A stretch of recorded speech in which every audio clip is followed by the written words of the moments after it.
নমস্কার বন্ধুরা, বাঙালি রান্না বান্নাতে সবাইকে আমন্ত্রণ। যখনই নতুন কিছু খেতে ইচ্ছা করবে বা মনের মতো খাবার খেতে ইচ্ছা করবে, ইউটিউবে গিয়ে লিখুন বাঙালি রান্না বান্না আর সাবস্ক্রাইব করে দিন আমার চ্যানেল। আর আমার রেসিপির আপডেট সবার আগে পেতে বেল নোটিফিকেশানটা অন করে দিন। তাহলে চলুন দেখে নেওয়া যাক আজ আমি কী রেসিপি নিয়ে আসলাম। আজ আমি বানাবো আলু ফুলকপি। এটা আপনারা ভাত, রুটি, এমনকি পরোটা বা লুচির সাথেও পরিবেশন করতে পারেন। তাহলে দেরি না করে দেখে নিন এই মশলাদার আলু ফুলকপি আমি কিভাবে বানিয়ে থাকি। এখানে লাগছে ফুলকপি মাঝারি মাপ করে কেটে ভালোভাবে ধুয়ে নিয়েছি আলু লম্বা লম্বা করে কেটে ধুয়ে রেখেছি। আলু আর ফুলকপি দুটো মিলিয়ে আমি নিয়েছি 500 গ্রাম। আর সেই বুঝেই এখানে মশলা ব্যবহার করব। রান্না করবার জন্য কড়াই বসিয়ে দিয়েছি। রেসিপিটা আমি বানাবো সর্ষের তেল দিয়ে। তেল গরম হলে আলু দিয়ে দিচ্ছি। আলু ভেজে নেব। আলু ভেজে নিয়েছি। এখন এগুলো তুলে নেব। এই তেলেই ফুলকপি দিয়ে দিচ্ছি। ফুলকপি ভেজে নেব। ফুলকপি ভেজে নিয়েছি। এখন এগুলো তুলে নেব। আবারও একটু তেল দিচ্ছি।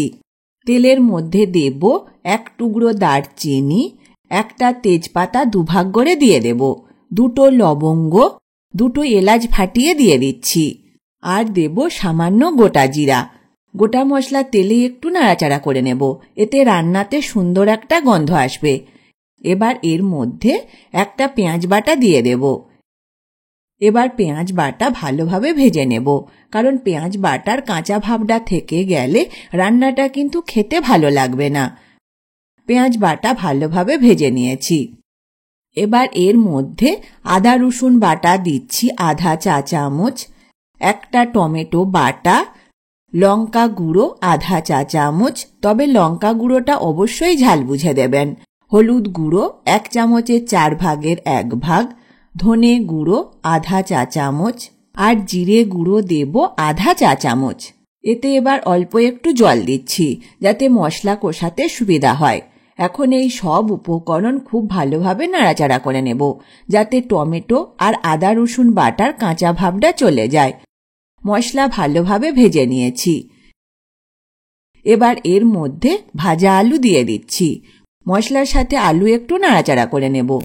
এবার জল দিয়ে দিচ্ছি আর পরিমাণ মতো নুন দিয়ে দেব। সব উপকরণ নাড়াচাড়া করে নিচ্ছি। গ্রেভি খুব ভালোভাবে ফুটে উঠেছে।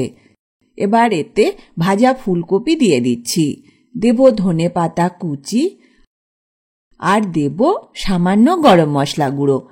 সব উপকরণ নাড়াচাড়া করে নেব। এবার এটা ঢাকা দিয়ে হতে দেব 10 মিনিট, তবে আঁচ কমিয়ে।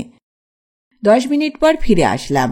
আমি কিন্তু মাঝে একবার ঢাকা খুলে নাড়াচাড়া করে আবার ঢাকা দিয়ে হতে দিয়েছিলাম। দেখে নেব আলু ঠিকঠাক সেদ্ধ হয়েছে কিনা। বানিয়ে নিলাম আলু ফুলকপি। আর এই রেসিপি যদি আপনাদের ভালো লেগে থাকে অবশ্যই লাইক বা কমেন্ট করে জানাবেন। পারলে বন্ধুদের সাথে শেয়ার করে দিতে কিন্তু ভুলবেন না। আজ তবে এই পর্যন্ত থাক, আবার দেখা হবে নতুন এক রেসিপির সাথে। ভালো থাকবেন, সুস্থ থাকবেন। ধন্যবাদ।